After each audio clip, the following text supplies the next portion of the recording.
live in Studio North, joined by Ben Domenech, editor-at-large at The Spectator, Fox News contributor, and my go-to guy on the morning after debate.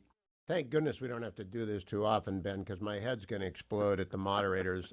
You get the first swing over the plate softball. What'd you think of last night?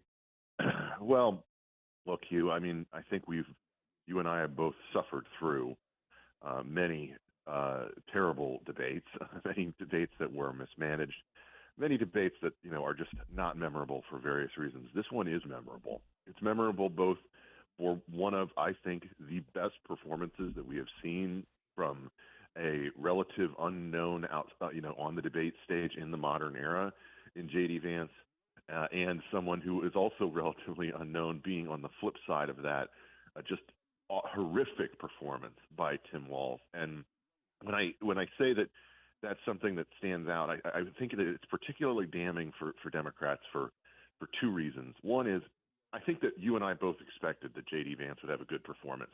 What I don't think that we perhaps fully appreciated is how much he understood the task that was before him, which was to both critique Kamala Harris's agenda, the Biden administration, and everything that they've done, to make Tim Walz look bad on stage, which he didn't need a lot of help to do. And also, I think, to provide an alternate story to the one that the media narrative has been writing about him, one that connected with people, empathized with people, and put, I think, the best foot forward on the kind of policies that you would see from a second Trump administration. He managed to do all three of those things and do them extremely effectively. While Tim Walz, we all, kind of were looking at him and saying, this guy is not an experienced debater. We'll see what he can do on stage. But there was an opportunity, I think, for him to also put kind of the best Midwestern spin on Kamala Harris's policies, to empathize with people, to connect, et cetera, et cetera. That was always, I thought, the way that he would try to approach this instead of being an attack dog. Instead, he turned into essentially an MSNBC commenter on stage, and not a particularly good one. You'd rank him as part of the D team, I think, if he was part of their election coverage. You wouldn't kind of a crank at the bar, right? He's the guy you don't want to sit next to in a restaurant. He's too loud. He's moving his arms around, and he's calling himself a knucklehead. Yeah, I mean, I've compared him in the past to an MSNBC dad, from Shane Gillis's comedy, and that's really who he was talking to. If you think about what the media has described as his strongest moment, they are essentially, his performance on questions like abortion and the January 6th commentary. That's the stuff that the MSNBC commentariat cares the most about, and that's why they are automatically assuming that he was the one who connected on that. And I don't think he did a particularly good job on either of those, and those were probably his strongest moments. The moderators tried to bail him out frequently with softballs. They went after JD early on in a way that I found to be completely disruptive. There was a very productive, I thought, conversation happening between the two of them, one where they were disagreeing and they were making solid policy points on one of the central, if not the central question for this election, which is immigration. And they just cut it off. They cut it off because they wanted to move. JD refused, though. It was his best moment. He refused to be rolled by Margaret Brennan and Norah O'Donnell. He did it as a gentleman would, and he refused to be rolled. And I thought that was a good moment. Nicole Wallace says it was mansplaining. See? Well, again, they're talking to 0.1% of America, so I don't really care what Nicole Wallace says. Let me tell you about the Luntz Focus Group, which I just read about this morning. My practice is to turn off a debate and think about it after it's done so I'm not impacted by dummy comments. This one is Joe Concha relaying the Luntz Focus Group. There were 14 in the focus group before the debate, only 5 of whom were leaning Trump-Vance. Afterwards, by a margin of 12-2, those 14 people thought Vance won. Okay, that's pretty predictable. Does it have an impact on the election, Ben? Well, here's the why I think it's going to have more of an impact than normal, and I think that you kind of have to assess it on relative terms. Vice presidential debates rarely have an impact. You could see and look back through, the different performances that people had. The media spin was that, for instance, that Paul Ryan lost his debate to Joe Biden. I don't happen to think he did, but it didn't. I don't think it changed the course of the campaign. But one of the things that I think you see in this one is that there is an outsized element here because of them having this stage for really the first time. being politicians who are unfamiliar to the large majority of the American audience, and particularly to independents. And I think that you look at that performance from Tim Walz as someone who is that very small sliver of Americans who are still making up their minds, and you don't get any more confidence about him than you had the previous day. And I think you have a lot more confidence in Vance. That's something that I think has to play a larger role than a typical VP performance. I don't know how much that matters, but on the margins in an election this close, Hugh, I think that it can't be discounted as something that could be looked back upon as a key moment when the Kamala Harris and Tim Walz campaign had an opportunity to gain some momentum and instead took on water and look to me like they're going to have to be spinning and flailing through the next week. How about, I kept posting this, Kamala Harris did not win one vote to get this nomination. She's made one decision in her campaign, which is to pick a running mate. He's a self-described knucklehead, and he didn't answer the question about China. Does that reflect on her ability to judge, evaluate, and select a staff? Well, I'm glad that you brought that up, because to me, that China question should have been easily anticipated. Minnesota Public Radio comes out, 36 hours, 48 hours earlier and reports this story, followed up on by the Free Beacon and that kind of thing.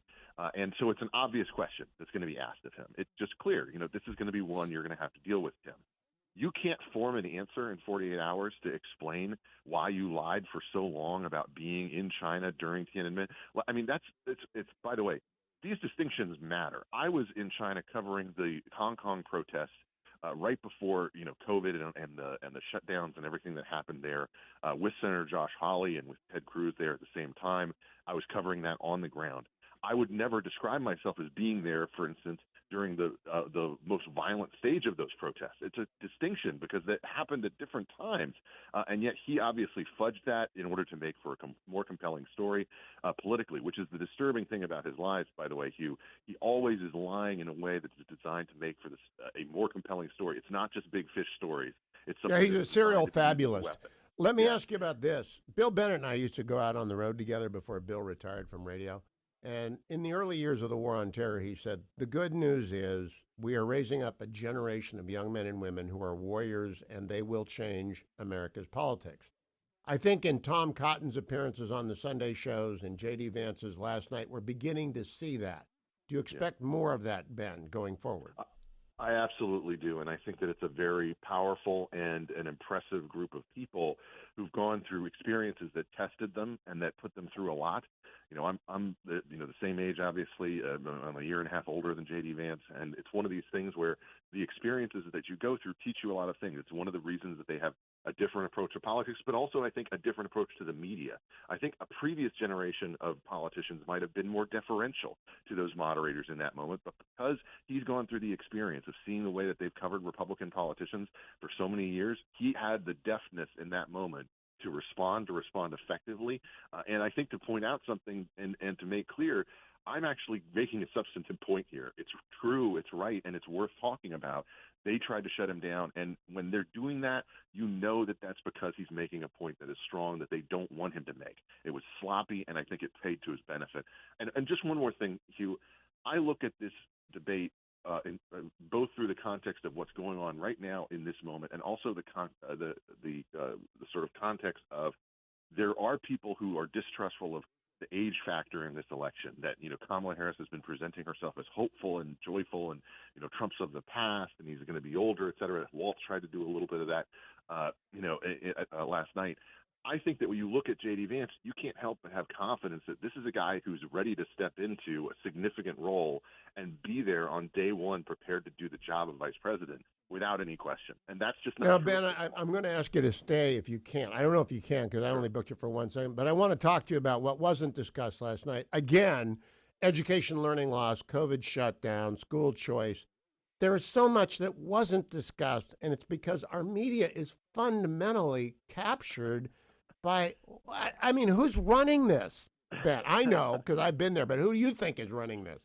Well, I honestly, the problem is it's not just that it's bad questions. It's not just that they're leaving out things.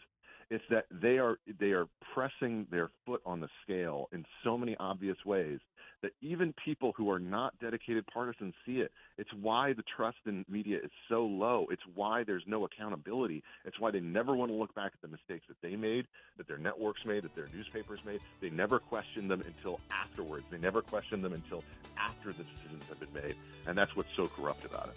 And what we're going to talk about during the break and come back, it's not just the blue bubble. It's that these people are very, very highly compensated.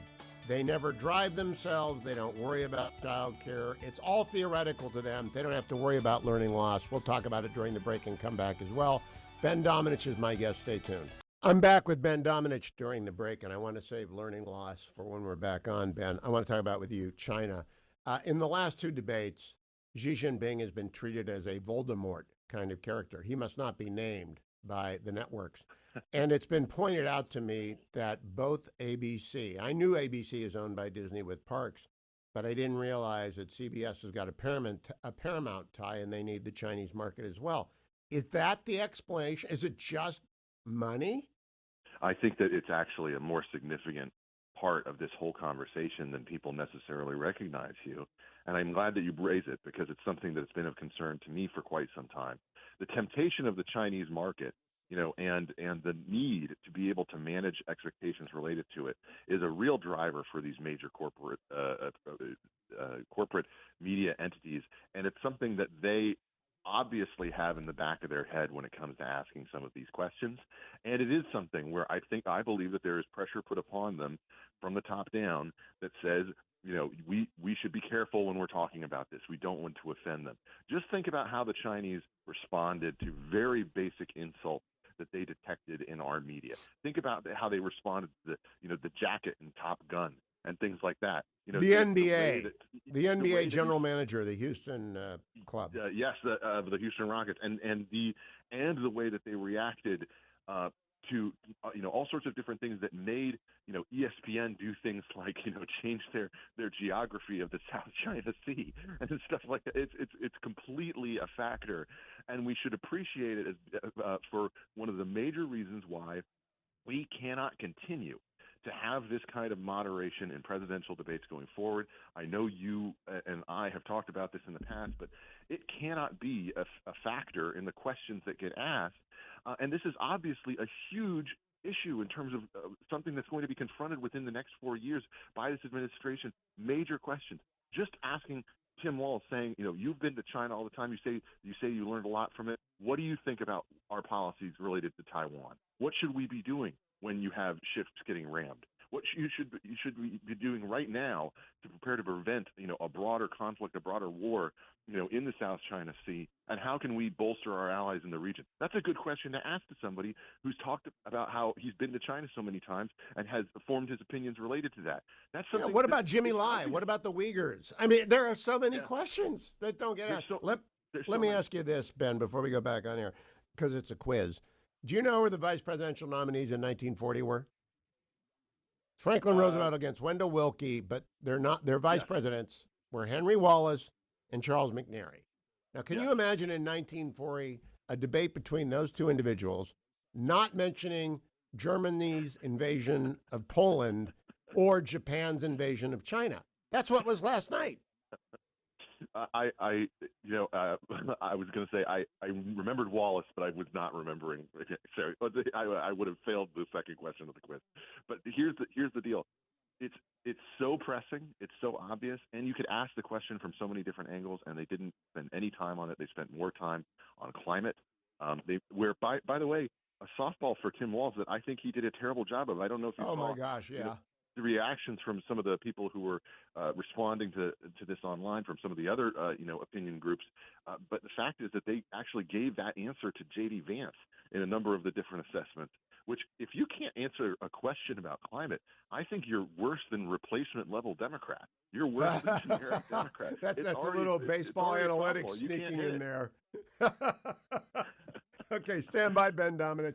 Coming right back, going to talk to you about school choice on air. Stand by. Welcome back, America. I'm Hugh Hewitt. Ben Domenech, my sixth grandchild was born yesterday. I'm very blessed. And we will help. Congratulations. thank you. We will help parents send children to Catholic schools or private schools because I think much of American public education is falling apart, accelerated by COVID. If Mary Catherine Ham had been on that stage last night, she would have asked for responsibility about education loss. My guess is, I don't know, that Nora O'Donnell and Margaret Brennan, if they have children, they do not attend public schools in the neighborhoods in which they live. I could be wrong. I don't know. Why is that never discussed? If they're going to do childcare, why don't they talk about our public education system? Well, again, this is one of those situations where they want to memory hole the entire issue. They want to pretend like the decisions that were made were automatic at the time instead of what they were, was in the case of Tim Walz, the decisions that were being made in Minnesota were some of the most aggressive in the nation in terms of keeping things closed. It was wholly owned by the teachers' unions and preventing the kind of learning that these children needed and that the rest of the world knew that they could get without high risk of any kind of COVID reactions or anything along those lines among young children. The rest of the world opened up and we didn't. Why is that something that won't happen again, Tim Walz? That's a very basic question. And then when it comes to the issue of course, choice in education, the interest in that among parents has exploded in the wake of COVID. And it's something that is an obvious question going forward in terms of what, the Harris-Walz administration would do on that front. And yet they didn't ask that question. So, look, they left so many things on the table, Hugh. But you know what? They did. There's a great graphic out there of J.D. Vance in a Looney Tunes setting where he's giving you that side eye. And I don't know if we can put that up for people watching on this. There it is. That's all, folks. And it kind of sums it up. But when they went J6 at the end, they did not go to the burning of Minneapolis. I thought that was maybe the most ham-handed attempt to dredge Tim Walz from the bottom of the pool. What did you think about that? I completely agree in terms of in part because of where they positioned the question. Positioning it at the end and then making it a question that is always framed, by the way, around threat to democracy, which I think is something that the media talks about, but is actually not the thing that people care about. Instead, I think people care about these things in the context of law and order. They think about it in those contexts more than anything else. And that's where I think, you could have gotten a much better answer from both participants on stage, both about, you could have asked J.D. Vance about January 6th and about perhaps, Donald Trump's promise to pardon people who have been convicted since then. And then you could ask, Tim Walz about what happened in Minneapolis and what he would have done differently, because he said publicly that he made mistakes, that he didn't approach it the right way. And so that's something that's an obvious question that's more balanced, but they didn't ask it that way. They did it, again, in a kind of softball way to try to throw it down the center for Tim Walz. And look, they can seize on that as much as they want. Voters tell us, and they tell us consistently in polls, Hugh, that this is a very low-ranking issue for them. They've made up their minds about it one way or the other. And when it comes to actually the issues that people care about, immigration, the economy, crime, and the kind of situation, the chaos that they see around the world, there were not enough questions asked about that. And, Hugh, you and I were both wrong when it came to our predictions, I have to say.